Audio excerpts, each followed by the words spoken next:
It's really loud.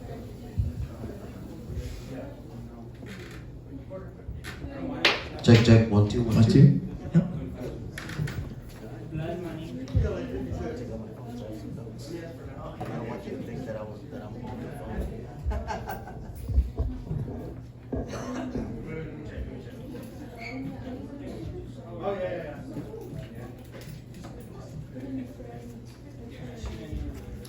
All right, folks. Thanks for coming. Today is we're celebrating Hispanic Heritage Month, and today we thought that we'd bring in a special guest and talk a little bit about his personal journey and talk about his journey in music and how he's been able to fuse two of his favorite types of music, which is conjunto music, tejano music, and country music.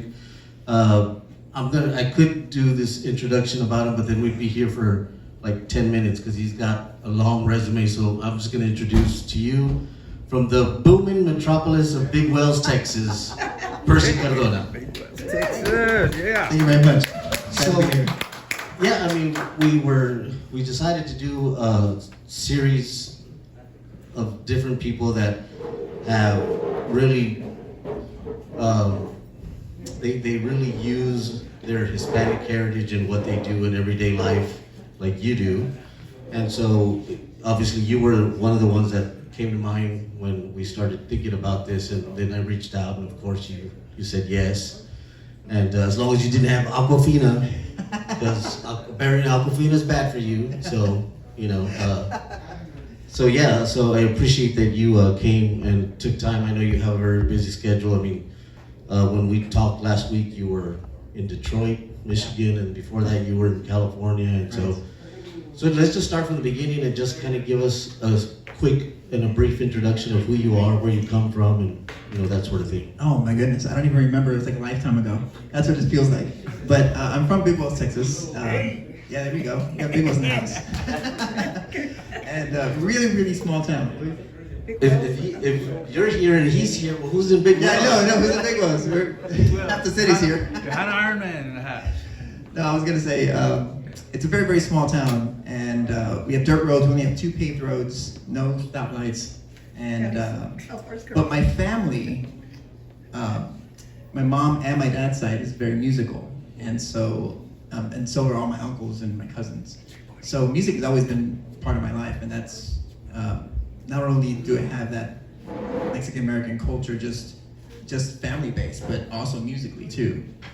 So that's where I started, and I would just play regionally, and I really just wanted to play with my dad. That's really when he was in a band, Los Hermanos Cardona, just a conjunto, they just played regionally, and that's all I really wanted to do. And then somehow I ended up touring the world.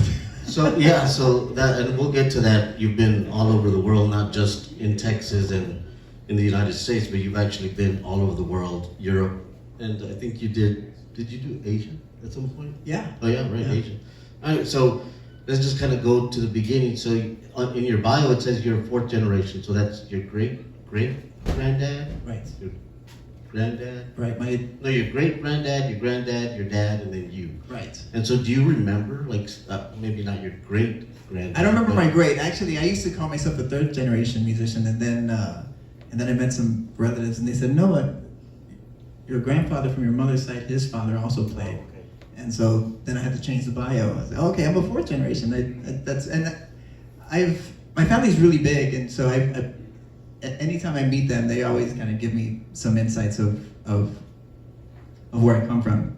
But what was your question? Your question was about? So yeah, I mean, do you remember? Like, Oh, what do I remember? So, man, I only remember my father. My grandfather passed away when I was 2, but I just had this conversation. We were talking earlier. People say I remind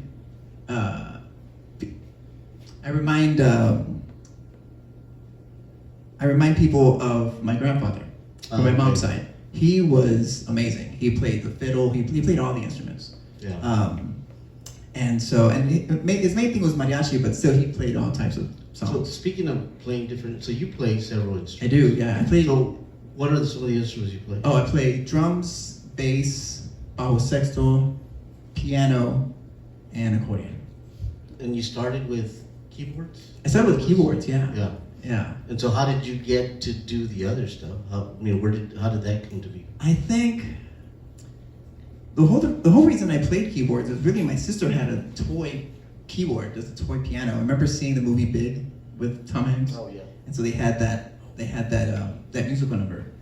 And so I remember just kind of just messing with my sister's keyboard, like little toy. It's a tiny little toy. And I remember my dad asking me, "Who taught you that?" I said, "No, I just heard it, and then I picked it up and I just started learning it." And so that's when they was like, "Oh, he has an ear for music," and now all of a sudden they were just. So was your dad, like, did he encourage you to? Yeah, well, all my family did. Once. So were you? So no, but I'm saying, was it like, I don't care, you're gonna play music? You know what? It was. They said they wanted me to play so badly, and so I didn't want to play because it was forced upon. And then when they finally let up, okay, if you don't want to play, you don't have to play. Then all right, I'm gonna play. No, I want to play. Yeah, So I was just being rebellious. Yeah. Yeah. So basically, if they wanted you to be a doctor, you weren't gonna be a doctor. Yeah. Which, I'm glad that you are a musician, because you're a really good musician. Thank you. I've known you for quite some time, and so let's just kind of start also your career-wise. So what was the first professional gig you had? Oh man. Because I'm assuming before that you were doing just backyard stuff. Right. I was playing with all these local bands, but I think my first big Tejano group that I played with was Ruth. Do you remember Ruth? Yeah, Toquecito. She had this big hit, Toquecito, and then she had a second album. I can't remember the name of the second album, but I was part of that group, and I toured with her for a year, and that was my big break. Yeah. And that was my first time, because I was a big fish in a small pond, but me going to San Antonio, and I said, "Oh, I can just follow. Just tell me the key, and I can follow." Well, everyone can do that. That's not really all that impressive when you get to the big city. I mean, there's a lot of talented people out there. Yeah. So then I thought, wow, I got to step up my game. If I really want to make a name for myself, I need to step it up. I can't just do what I did back home. Right. Actually, you know what? Let me pause real quick. Okay. Need to record this. We'll get the audio from you. So what?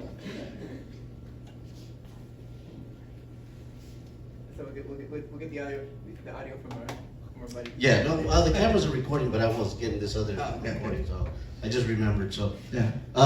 So going back to you performed and some of the Tejano bands that you performed with, can you just kind of rattle them off? Yeah, You don't have to get too much in depth. So Stephen Montiel is the one I tour with the most. David Matas has called me several times, and I'm just a surrogate for him. He just calls me, "I need a bass player. Are you available? Are you can you play accordion? Can you play keyboards?" I've done all those three instruments with him. I played with Fama one time. I played with Ram Herrera one time. Grupo Alamo, I'm a touring member with them. I was a touring member for Miguel Hernandez as well. And man, I'm sure there's some missing. But yeah, but I played a lot. Yeah. So when did you start playing? How old were you at that time? When you started playing professionally? I guess 20. I guess I was 20 years old. I mean, I say I've been playing since I was 12, which is true. Yeah. Well, I guess 14 seriously. But as far as playing with big names, it was really when I hit 20. All right, so those were kind of big names, is Yeah. the way I see it. And so then talk to us about the Mavericks. Not the Dallas Mavericks, Yes. as one Not the band. of the students was... That happens all the time. I think with the Mavericks, they look at me, "You're a basketball player?" Yeah, so the Mavericks, talk about how you hooked up with that. Oh, it's not all that impressive. They were looking for an accordionist. Their longtime accordionist had left the band. And so, from some mutual friends, or mutual network, they ended up finding me. As a matter of fact, Eddie Bet is a guitarist. He just looked up Squeezebox, and he looked up the hashtag, and I was the first one that came up. And he said, "Oh man, this guy's played with Sting. I'm sure he can cut the gig." And so they just invited me to do a few shows, and then I stuck with them after after that. So you started performing with the Mavericks after Sting? After Sting. Oh, okay. I thought it was Sting, Mavericks, or Mavericks, Sting, and then back with the Mavericks. No. So you had explain a little bit about what your role is with the Mavericks and how. And so if you don't know who the Mavericks are, I don't even know how to describe them. Oh, because man. they're not.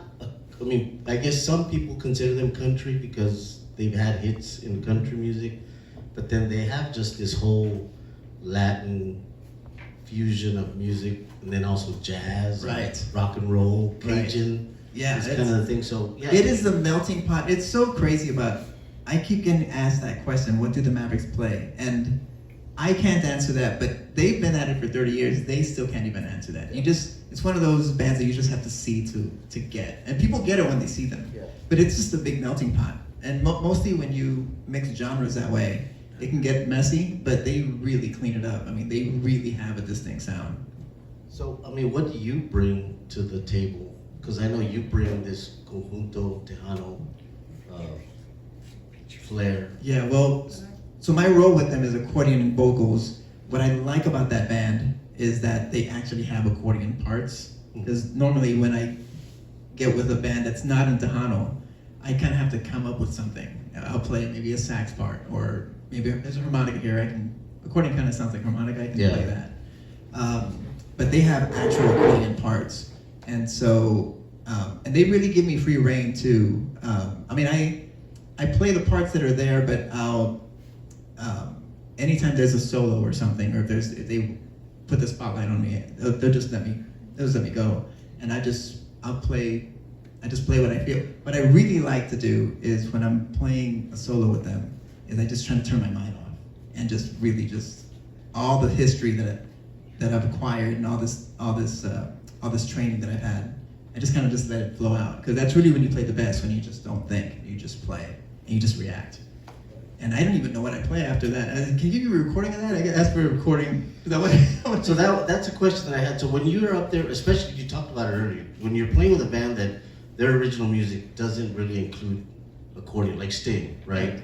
And then they say, okay, go. So what? I mean, it's improvisation, right? Right. At that point. I think the reason it's worked really well for me is because back in Big Wells, when I was playing regionally, it was a lot of original music. I didn't play a lot of covers.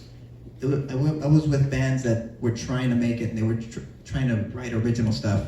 So I've always been in that mind frame of trying to create. And a lot of musicians, whenever they're copying their favorite artists and they play them note for note, I mean, it's impressive, but it's not cerebral, because you're just kind of copying what someone else has done. I've never really had that, so I don't know that side. I just know the creative side. So anytime I get asked to play with a band with no accordion parts, and we'll just come up with something, which just kind of comes natural to me. And I wish I had like a better answer to say, do X, Y, and Z, and you got it. But it's just sort of part of me. Do you feel, or do you, when you like performing with Sting in Germany, and they say go, are you like doing what they call pasadas, right? Or riffs or licks? Are you doing like conjunto from like, stuff that you heard when your dad was playing, or just from the old school? Like, are you incorporating some of that stuff? Yeah, if it fits, I'll do it. I mean, sometimes it doesn't ask for that. Sometimes it's the simplest lines, people go nuts. And that's what the song calls for. Whatever the song really calls for is what I play, or what I try to play. But there's some times that, conjuntos that would go really well here. Yeah. And I'll play it. And I think I have, people always ask me what's the best attribute that I have, and my answer is always application. You can have the best toolbox and you can have the best licks, but if you really don't know how to apply it to a song, then people aren't going to dance, people aren't going to listen. It just sounds like a jumbled mess. So that's the one thing that I've always been pretty good at doing. But conjunto's really part of me. It's not like I don't try to fit a conjunto lick in there. I just, this would fit really well, and it just comes out. Yeah. So yeah, I saw some of the performances that you've done with Sting, just performing. So let's just kind of get into that. So just start from the beginning. How did that come to be with Sting? Okay, so this is.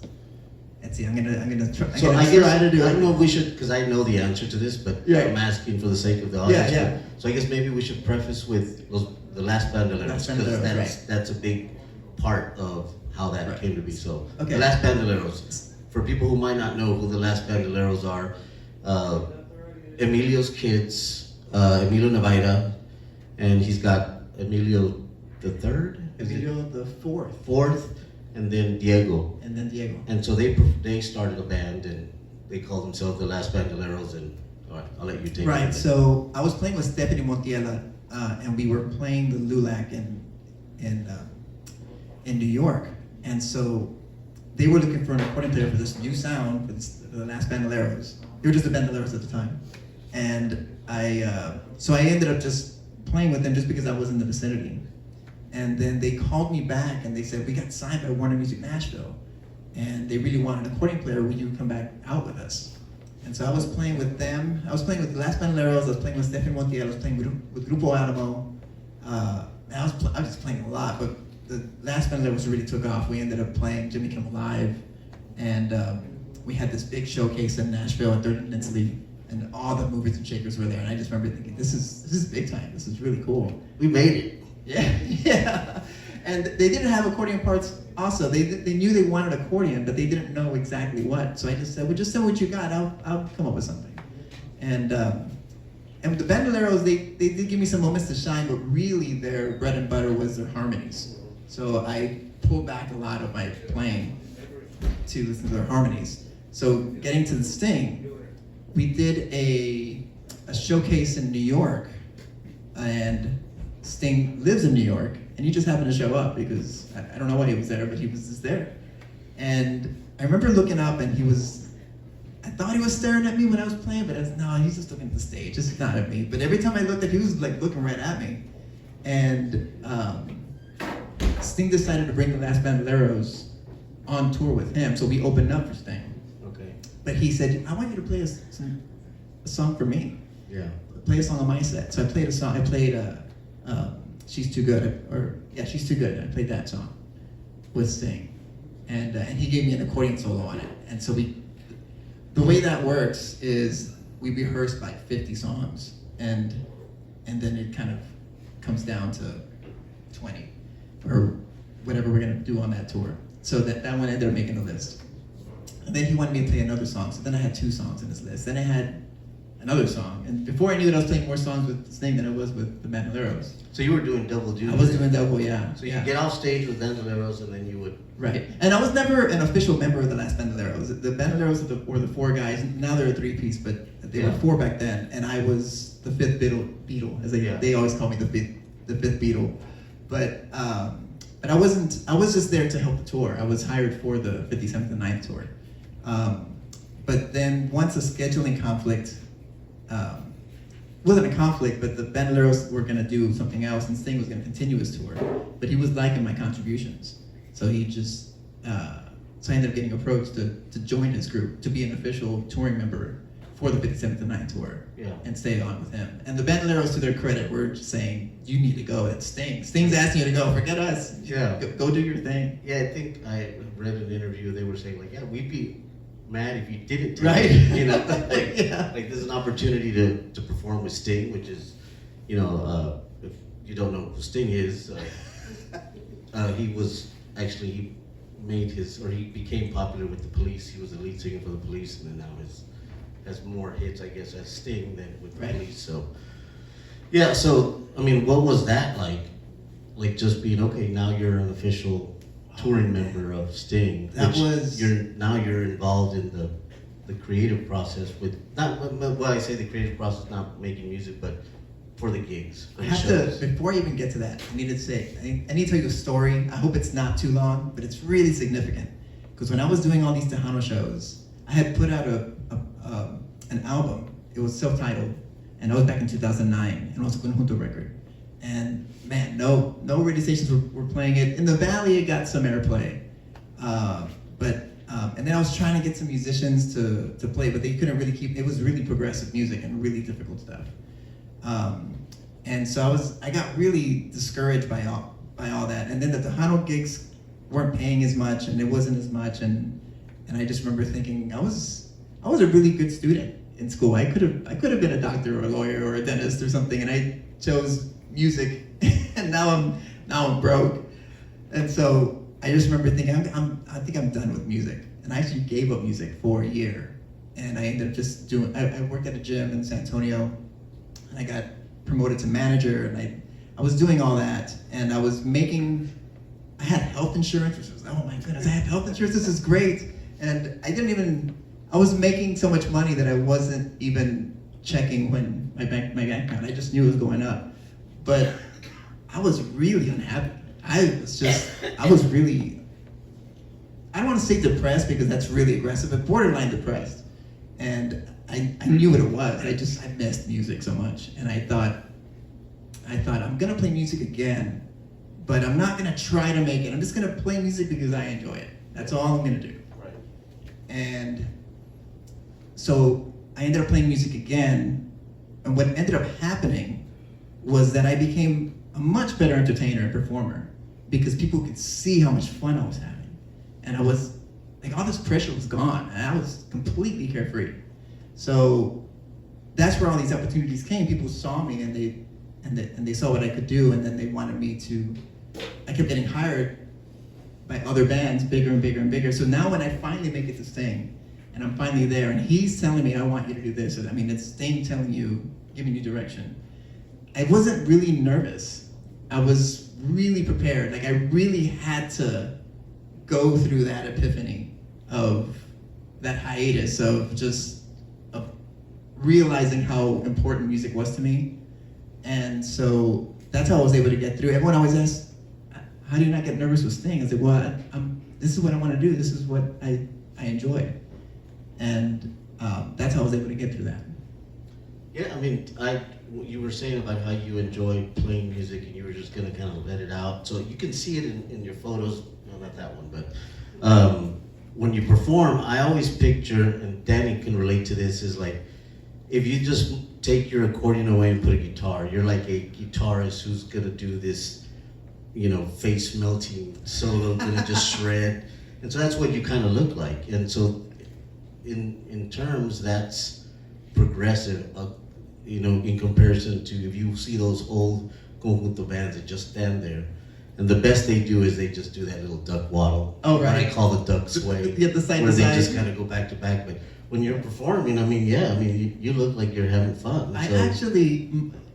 So good catch by you. I actually model my playing from electric guitar players. Really? Yes, like the showmanship that they show, and that's the way I play accordion. But it goes far beyond just the way it looks. Even the way I play it. I don't really know a lot of accordion standards. People always ask me, "Oh, play La Rama Mezquite or something," and I don't really know it that well. There's kids that can play that song way better than I can. Yeah.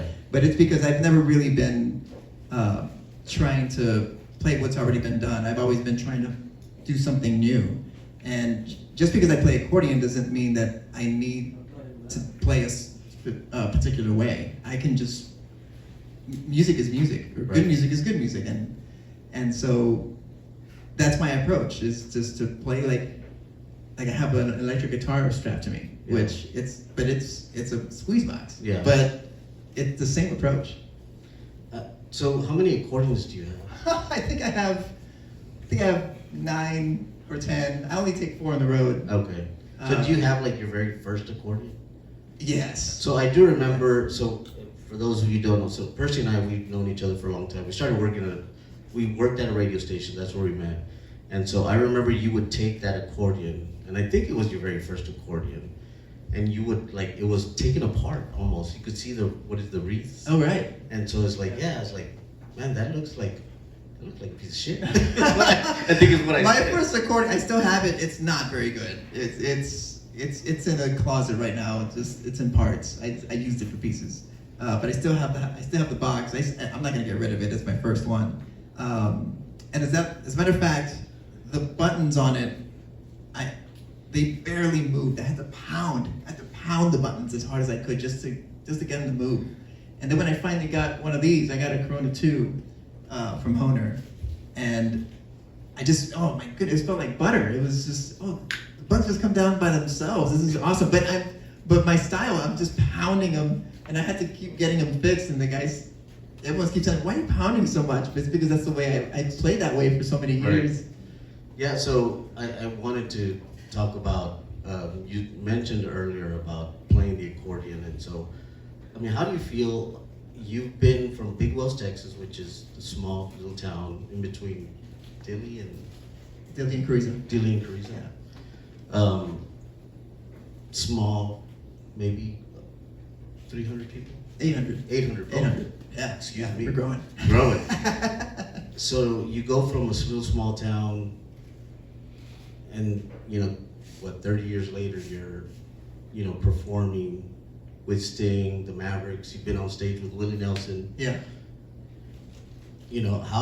What was that a culture shock? Like, just every time you've had to and then you're not just performing. Okay, well, I think most musicians around here, especially in this genre of music, if they can make it to Dallas or to Right. wherever, they're like, oh man, yeah, we're doing good. I mean, you've taken it around the United States. Did y'all do a South America? So we Argentina and Brazil. Yeah. And then of course you went, as they say, across the pond, and we're in Europe. So y'all did Germany, Spain, Italy. Yep. And then y'all Sweden, Finland, Norway, Netherlands, Japan. Yeah, did some Asia stuff. Yeah. So, Luxembourg. Yeah, we did that too. We went to Eastern Europe too. So how does that feel? You from Big Wells, Texas, little Mexican American kid. Well, I guess at that time you're not a little kid anymore, but Mexican American guy performing on a global stage. It must be a culture shock. Yeah, it really is. And all because of that little squeeze box. That's right. Man, I love that instrument. I've told this story a few times, but I played drums with the rock group, and he's over there. Daniel. But people always take this the wrong way. But we ended up going to see Metallica. It was my very first concert. It was Metallica in Dallas, and so the guitar player, we went as a band, and the guitar player said, "Look at all these people," and it was Texas Stadium. It was completely full, and they said, "If you want to play to see people like this, you need to stop playing accordion. Just stick with the drums." And this is where it's at. Yeah, Tejano's not going to go anywhere. You look at all this. You could have all this. But I just wanted to play box. I wanted to play accordion. It's just. So that actually brings to another question. So it's Tejano music, right? I mean, I think a lot of people, or you frequently get Tejano music's dead. I think in the form that we saw it in the 80s, 90s, that's dead. Right. But just like any other genre, rock and roll, rap, country, it evolves, right? So it's what it is now. Which, do you feel that trying to make it in the Tejano music industry, conjunto, whatever it is a lot harder than trying to do the country stuff? Because you have just a wider audience. Right. As opposed to Tejano conjunto is a very regional, genre of music. So you have less people to try and get, to buy your records, go to your shows, that sort of thing. Yeah, I've tried my best to not think of it that way. I mean, you definitely get more bang for your buck in country. I mean, the audience is so vast compared to Tejano. But I'm not giving up Tejano or conjunto. I do love that genre, and I do plan to record more of those albums. But it kind of stems back from, it's just how I want to express myself, and I just love that. And that's really most of my young career was Tejano. I really have a lot good to say about the Tejano world, the conjunto world, because of where I'm at. It's because of that genre. So speaking of that, so what is your take on these bands that have become widely popular with YouTube, TikTok, Grupo Frontera for one? Yeah. So what's your take? Is it sustainable? Is it a flash I'm in the not pan, sure. or I'm not sure. It's because for sure the model has changed. It's whenever you started, the model was put a band together, write some music, try and get a record deal that a label will distribute, promote, and get your music out there. Now, you don't need any of that. No. Anybody with a laptop and a few microphones Yeah. can can put some together. Yeah, it's true. So what's your take on Well, Are you gonna be the old man like, back in my No. day? I embrace the change, but what's funny about how it's changed now is that a year from now it's going to be completely different still. I mean, it's ever changing. Everything's so fast because of the internet. And so I guess my thought on that, I really just embrace it, because before you had to get signed by a major label in order to get your name out. You had to do that. You can do that now on your own. It's a lot of work, and I've over the last year, it's been kind of a rude awakening how much work it is. But it's possible, and if you put the time in, you can find an audience, which I have. So I know you, speaking of new music, you have some new music coming out. You actually have a song right now, Full Moon. Mm-hmm. So that's going to be part of it, and we were talking about this earlier. So right. Go ahead and just speak to that. So this new country project that I'm doing, it's I put out Full Moon this year, and I'm gonna put some more music out on that same genre, that same style, coming up 2025. I mean, the first week, I'm gonna have a single coming out, gonna have an EP, gonna have a full album, hopefully in the summer, schedule depending.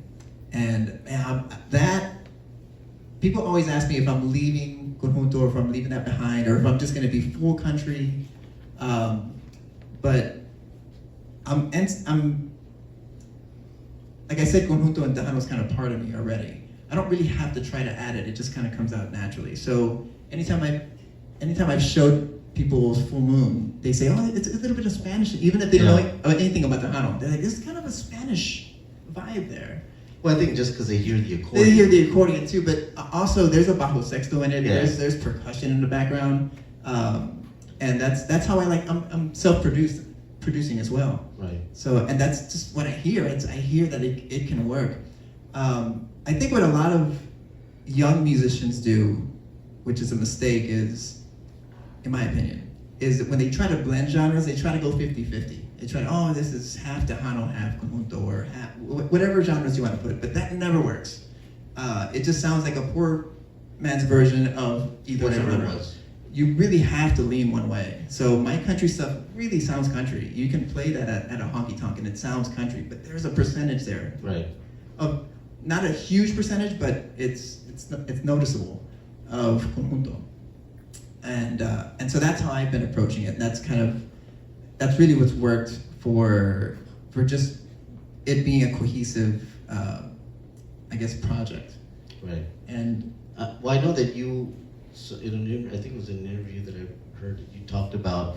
So country music is, I guess, your second best or your second favorite type of music. So that's why you incorporated. Well, I actually, as much as I love Conjunto music, I equally loved country, but I never saw any accordion players play country, so I just didn't think that I could do that. Right. So I just did Conjunto because that was everyone does Conjunto where I'm from, and okay, well, this is my path.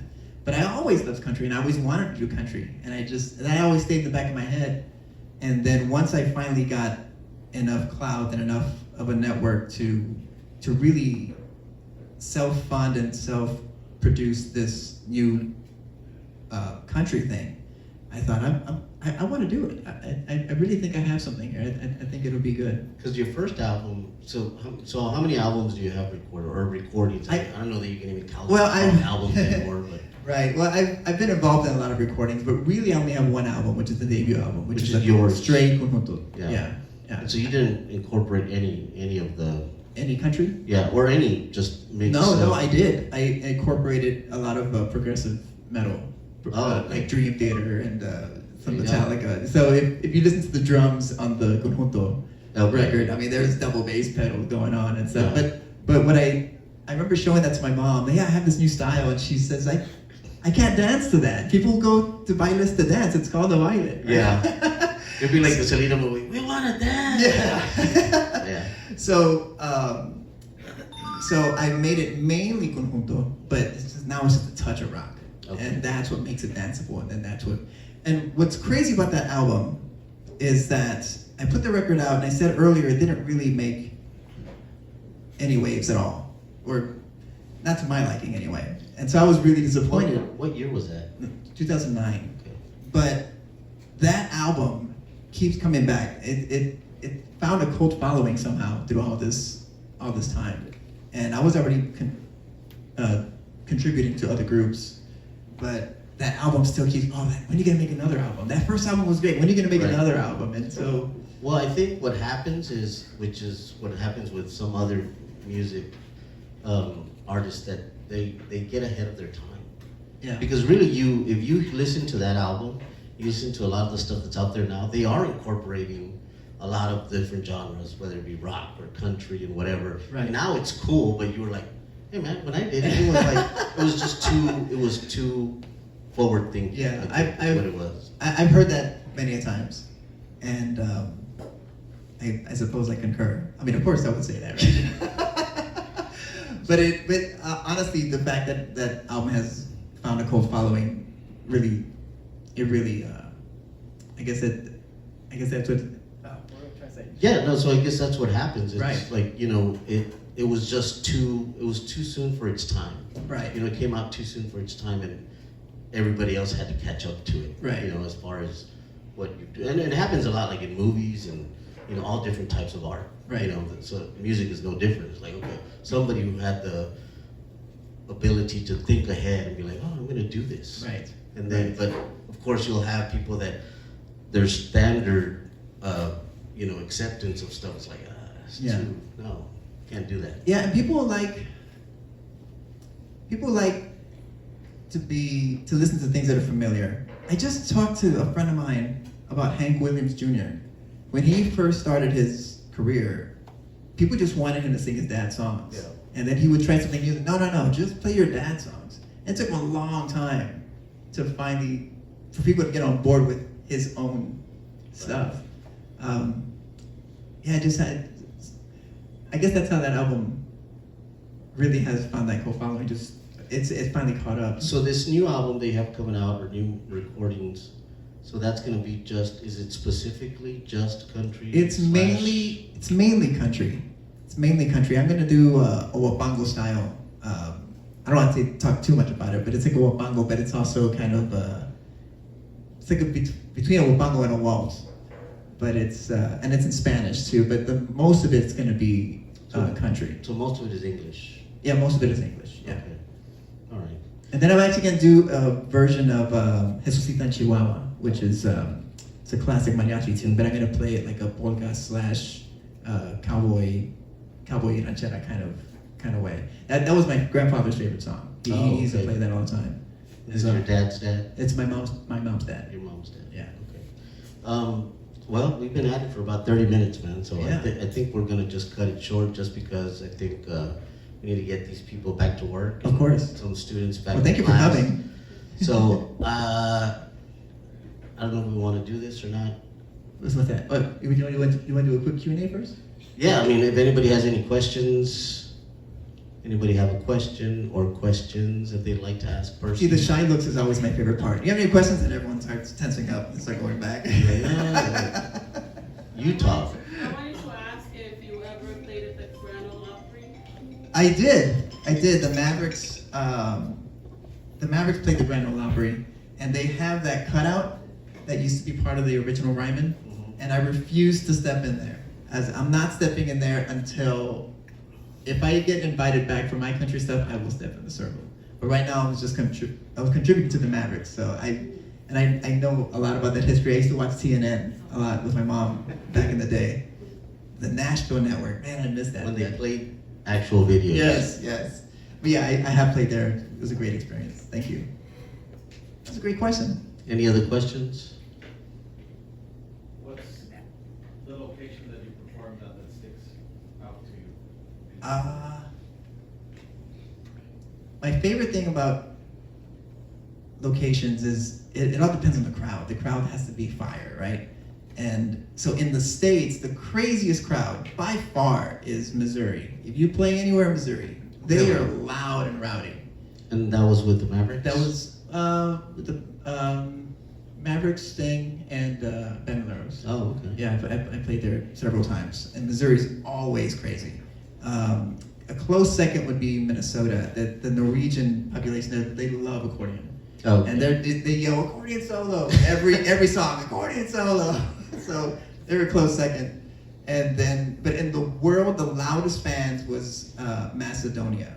I played there, and my ears, I had in-ears, and they were so loud. So that was Sting, and it was a big arena. And those are the, Missouri and Macedonia, those are like the loudest fans. And I think that's, the places are cool, and some of the sites are cool, but really it's the fans that are fire. Those are the places that I like to go. That's a good question. Thanks, sir.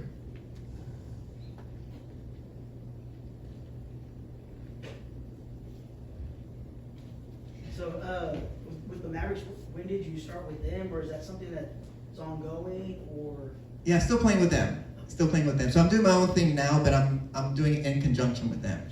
I played with them for 3 years now, and they first invited me just to do some video stuff. They were promoting the new record Espanol, in Espanol, and they. That was during COVID. That was during COVID, yeah. So they just put out a record, but they couldn't tour it. So, so we just did a bunch of live videos and just that's how they ended up promoting that record. But that's how I started with them. And then when they were looking for an accordion player full time, and they went ahead and gave me a call. And I guess another question, so as far as where do you play at, or when they announce you, like from Big Wells, or do they say San Antonio? I always say, I used to say Big Wells, but then I get, where's that? Right? And then I have to explain to them where that is. And just having to do that over and over and over, I just started saying San Antonio. Yeah. But it's I feel bad about that. I really should start saying Big Wells again. But it has less to do with, I'm proud of Big Wells. I'm proud to say that. It has more to do with time. I got stuff to do. So I'm from San Antonio, and then that's it. It's a lot easier to say Antonio, because most people know San Antonio just because of the Spurs. Right. I say south of San Antonio. South of San Antonio. Yeah. And then, but my bio says Big Wells. Yeah. Go ahead. You were a personality, radio personality?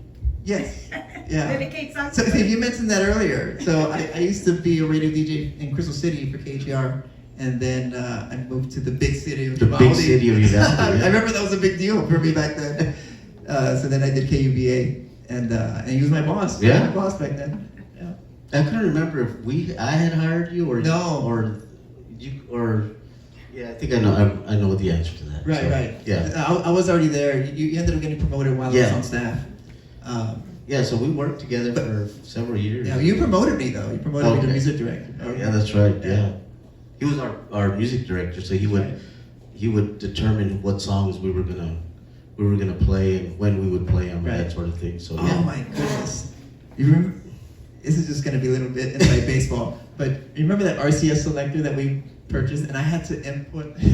I had so much data entry; it took months. Yeah. And you always come by and say, "Yeah, metal, bro. Yeah, metal," but it's just months and months of. Oh my goodness! Yeah, because at that point we went from the old style of playing music, which was CDs, cassettes, to playing them off a computer, which doesn't even that's how you get music now. And we're showing our age. All that music had to be transferred from CDs to a computer, and it had to be done manually. Right, and So- I had to put the head. And where long the intro was, and whether it ended in a fade or a cold fade or a cold stop. And where the automation was gonna kick in Oh and do all man, that. So- it was a lot of work. I did a lot, man. You guys underpaid me.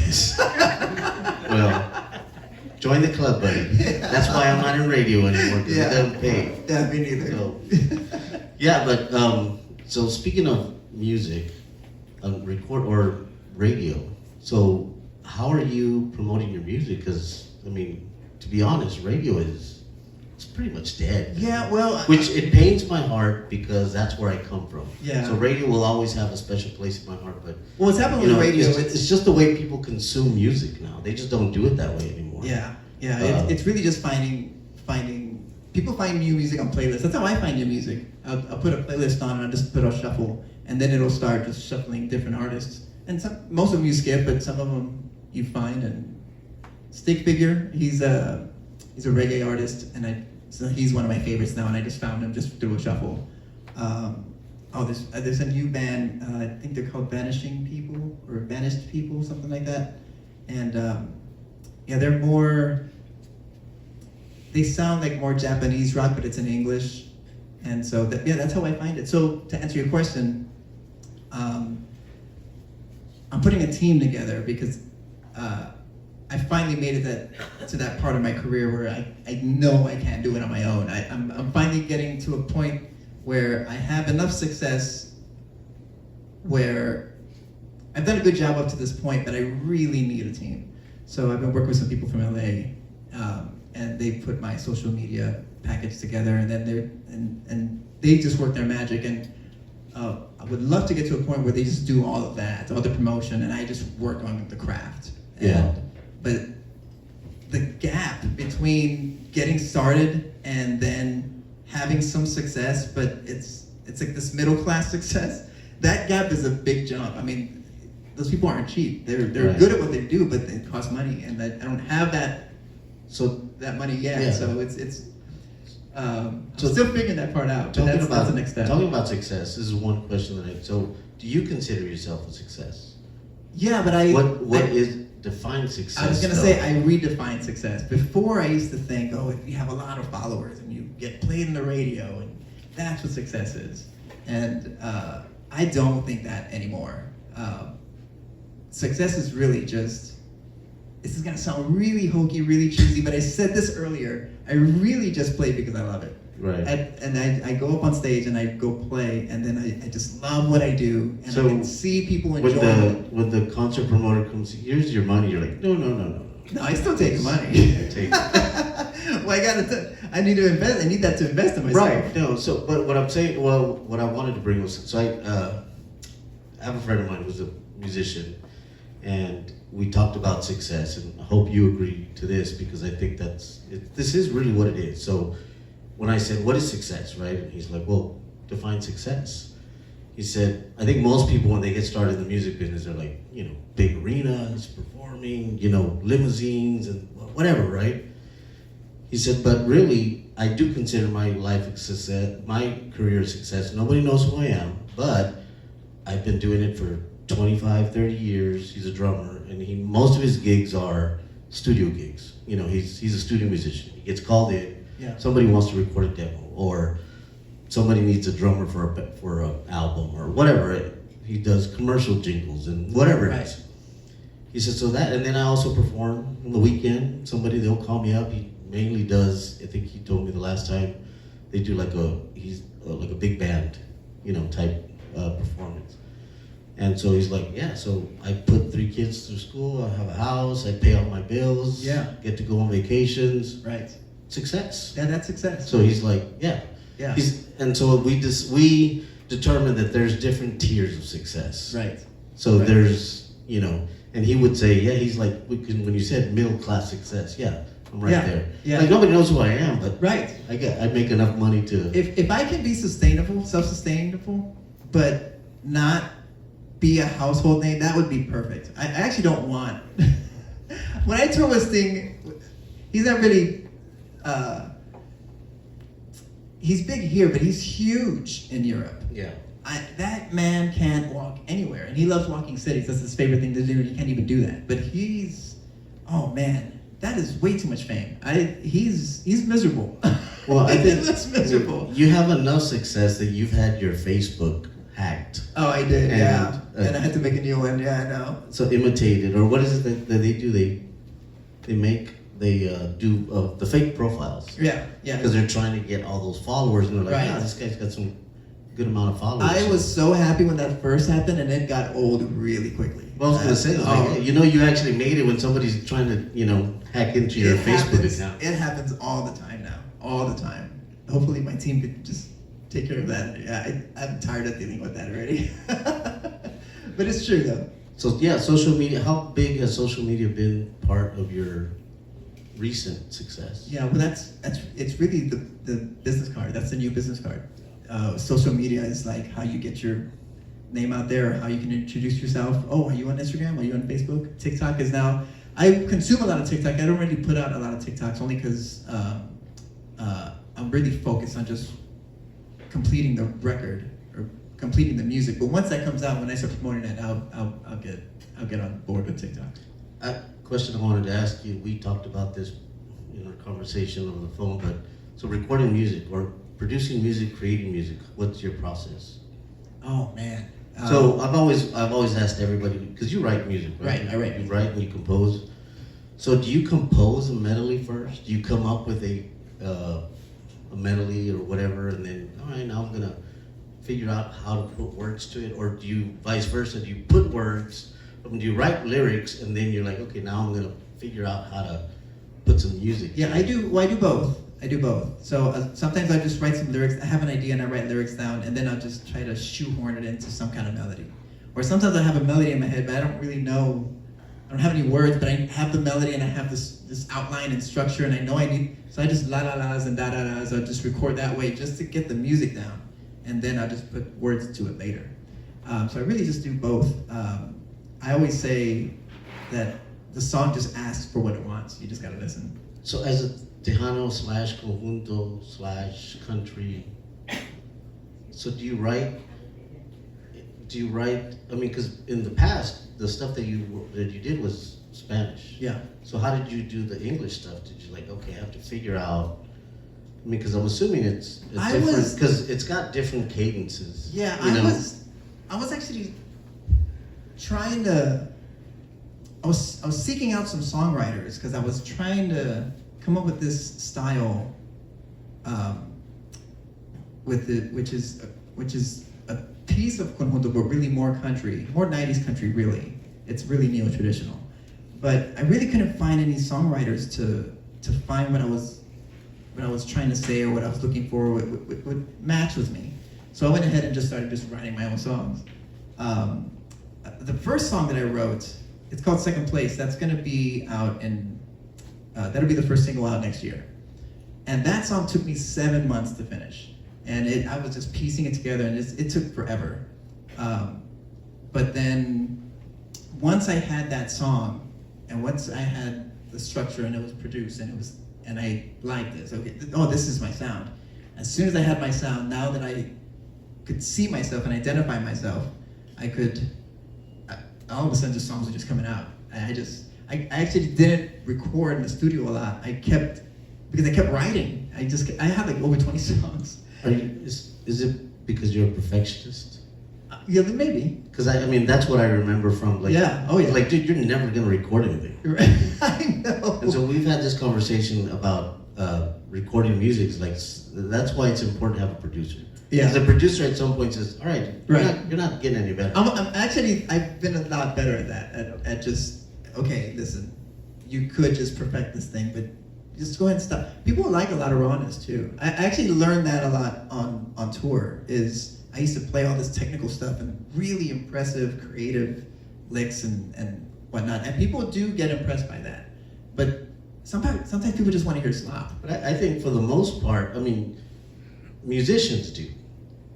Right, that's what I was going to say. But if it's just a general crowd that doesn't know an A from a G from Right. a minor from a, whatever, they're like, yeah, okay. So I'll share this Sting story really quickly. So I played this solo for Sting.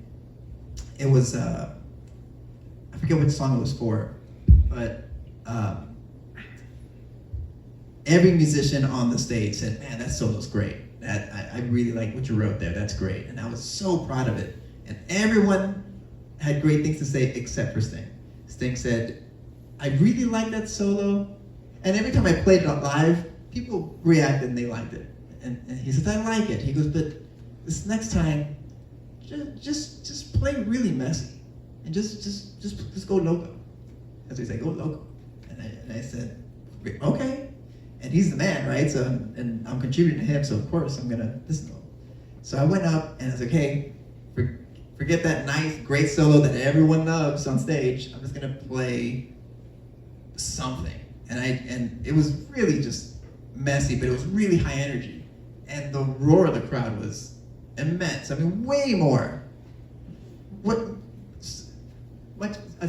much bigger reaction than my solo. Even though my solo was smarter and clever, just the rawness of what I played, man, people really, really liked that. And that that's where a switch turned in my head, where it doesn't always have to be so technical. It doesn't always have to be perfect. It's like the imperfections of how you play, depending on where the energy level is in the song, that can really make that that spotlight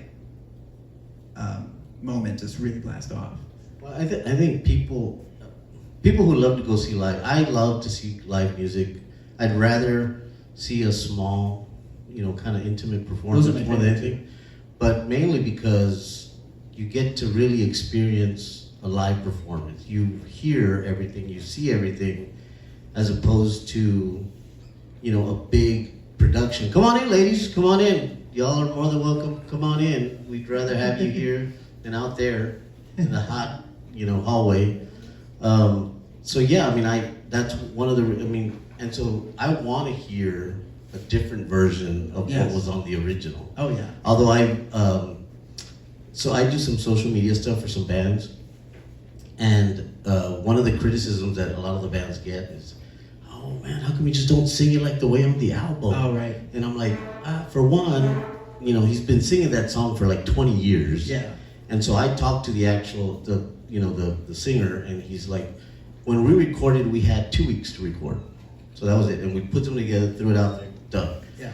He says, over the last 20 years, I've realized this song would be better this way. Right. And so that's why we sing it the way we sing it live. Yeah. Because we've been able to cultivate it over the last 20 years, little things here, little things there. Yeah. He says, plus I'm 20 years older, I can't hit those notes like the way that I was hitting them, Right. 20 years ago. So Right. yeah, I think both camps. There's nothing wrong with either way. If you want to play exactly like the record and that's what you want to do, then okay, go for it. But if you want to express yourself a different way, you can go for that too.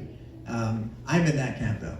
I think it's cool to a re-envisioning of what you've done in the past. Because we're different people every day. Every day you wake up, you're another person of yourself. You're another version of yourself, and so that's where I subscribe to. do we have any other questions? I think we kind of got away from the I know. Q&A. Oops.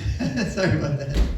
Any other questions? Oh, they just came in late. Do you have a question? No. Sure you do. Come on, Judy, you can come up with a question. No, I can come up with a million questions. Do you have time for a million questions? Sure. Reese? Do you play vallenato? Yes, but it's a very Tejano version of vallenato. No es puro vallenato. It's very Like Tejanoized. Pensado's version early from years ago, like it was norteño vallenato. Yeah. No, so I'm sure you know this, but every time I try to tell people about Tejano, and they bring up norteño a lot, and I say, well, it really is two different genres. I know it's the same instrumentation, and I try to explain to them what the difference is, and you really just have to hear it, or I guess you have to be part of the culture to really Well, I understand. think the biggest difference, so I think the way I see it is conjunto music is a very Texas style, right? Right. And so norteño is the Mexican version of conjunto. Like Yeah. I'm talking about old norteño, which is bajo sexto accordion, because they both have it. So if you don't know, I'm a huge historian, right? I consider myself a historian. So conjunto music is heavily influenced by the German culture that migrated from Germany in the 1860s to Mexico, and they brought the accordion. Right. And so then Mexican people picked up the accordion, and they were already using guitars and whatnot, and so that became kind of norteño music. And then as people moved up north into Texas, well then they brought the accordion with them, Right. and they added the bajo sexto, and then so it was just accordion, bajo sexto, and then they started adding a bass to it, which Yeah. and so they, Tony De La Rosa was the first to do that, to add bass and drums. Yeah. To conjunto. because it used to just be the bajo sexto and accordion, and Yeah, that's it. and that was it.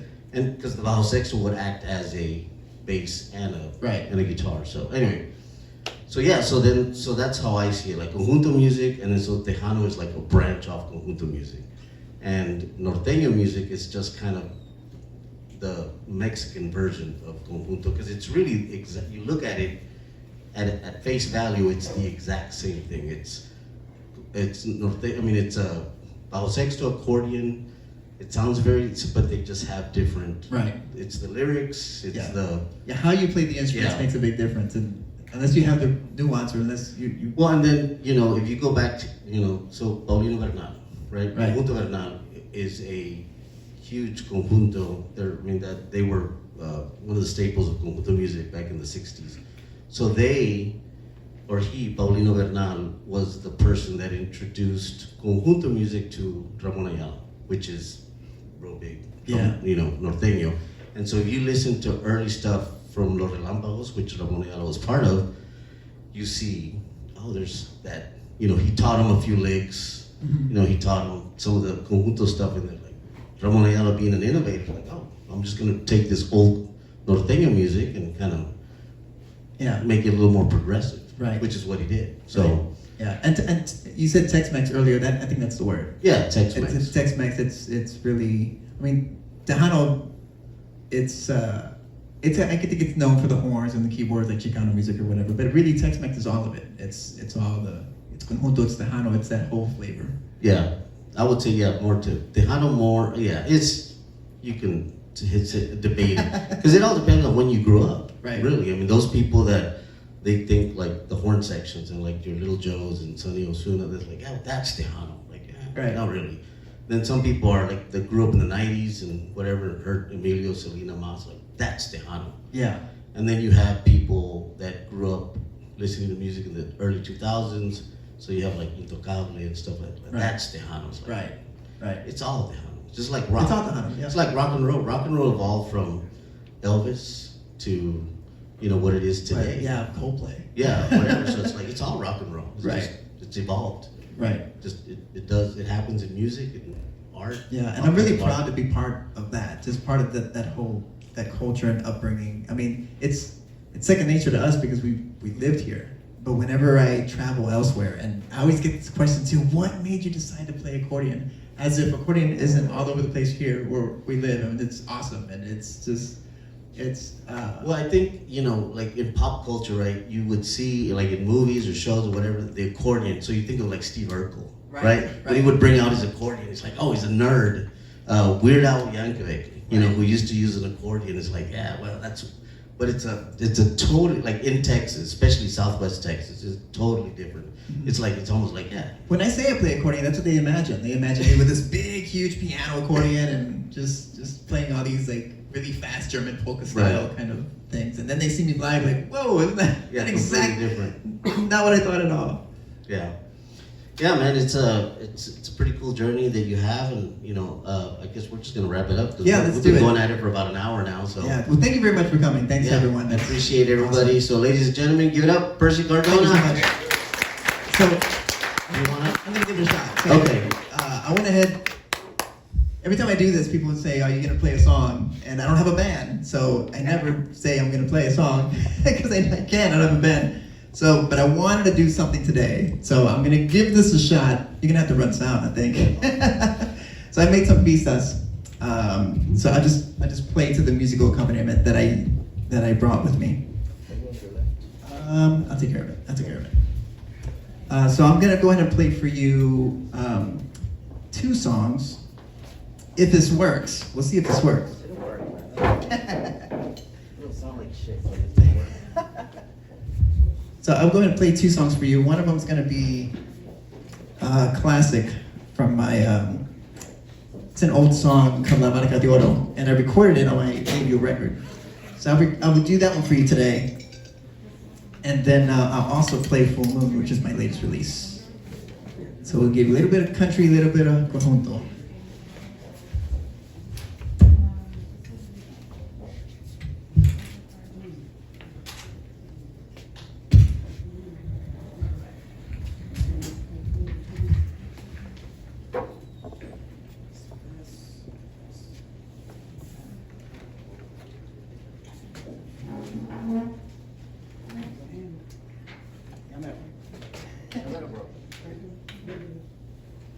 That's gonna be the name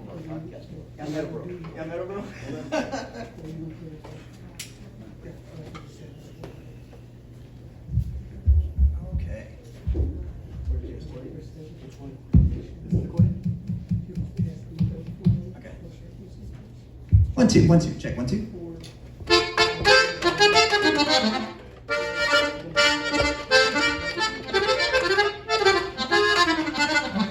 That's good? Yeah. 2, 2, 2. All right. I'll pull back if it's too loud. Okay. All right. Ready? Am I gonna go first? Yeah. Go ahead. You want to count it in or do you want Nah, no, just gonna play. Here we go. Give it a shot. Is it up? Oh, is the mute off?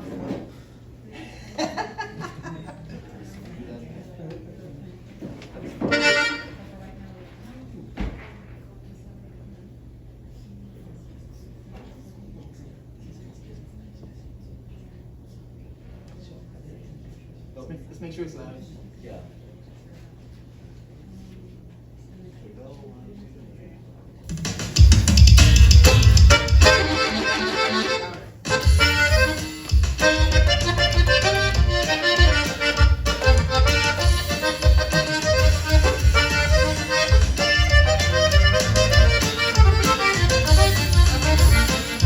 Yo ya me voy. Puerto donde se halla la barca de oro que debe conducirme. Yo ya me voy. Solo vengo a despedirme.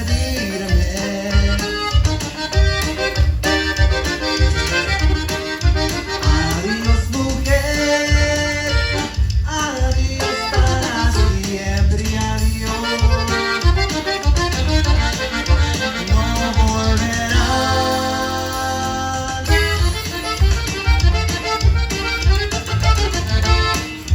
Ojos a mirarme, ni tus oídos.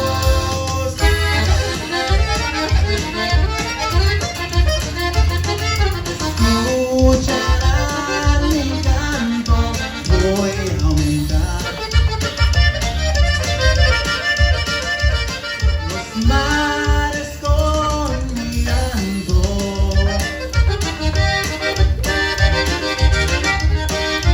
Adiós mujer, adiós para siempre, adiós.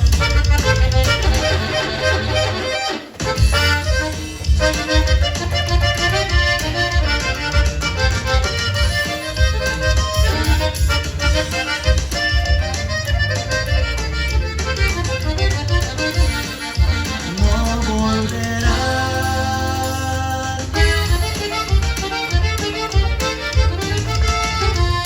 Tus ojos a mirarme, ni tus oídos.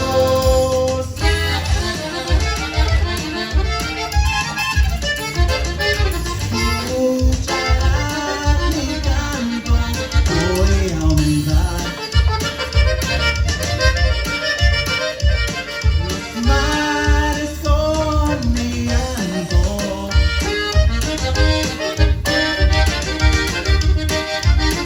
Adiós mujer, adiós para siempre, adiós.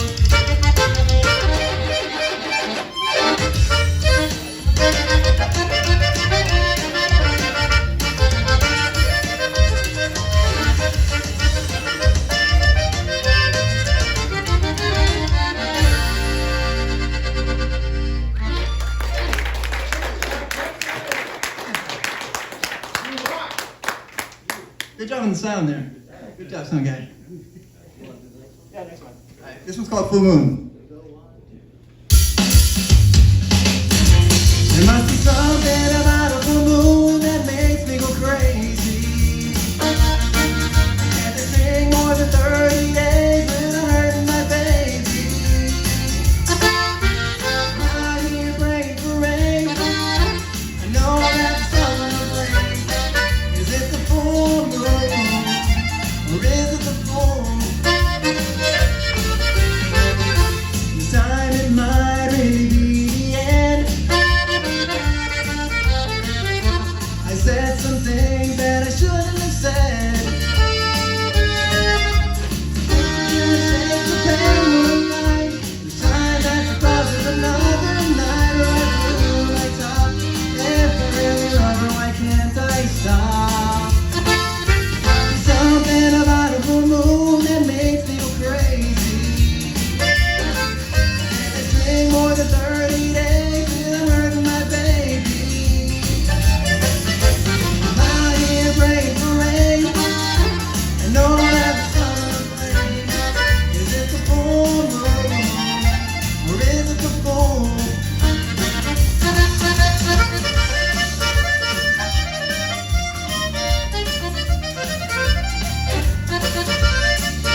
I wanna turn back and beg her to stay. Should I go now or should I wait for the day? I simply can't shake the pale moonlight to shine at the cause of another night. Oh, I blew my top. If I really love her, why can't I stop? There's something about a balloon that makes me go crazy. It's been more than 30 days without hurting my baby. Out here praying for rain. I know that the sun will rain. Is it the full moon? Or is it the full? Is it the full moon? Or I just the full?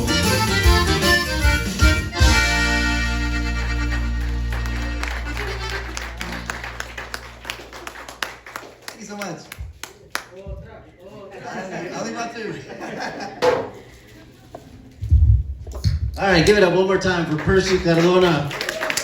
Tell them where they can find you and where they can keep tabs on you. All right, it's percycardona.com, although it's down right now because it's being revamped. percycardona.com, but you can find me on Instagram at Percy Cardona. That's where you can get most of the stuff. I'm on Instagram more than anything. Find me on Facebook, find me on TikTok at Percy Cardona. Thank you very much. All right, thank you very much. Thanks for coming out.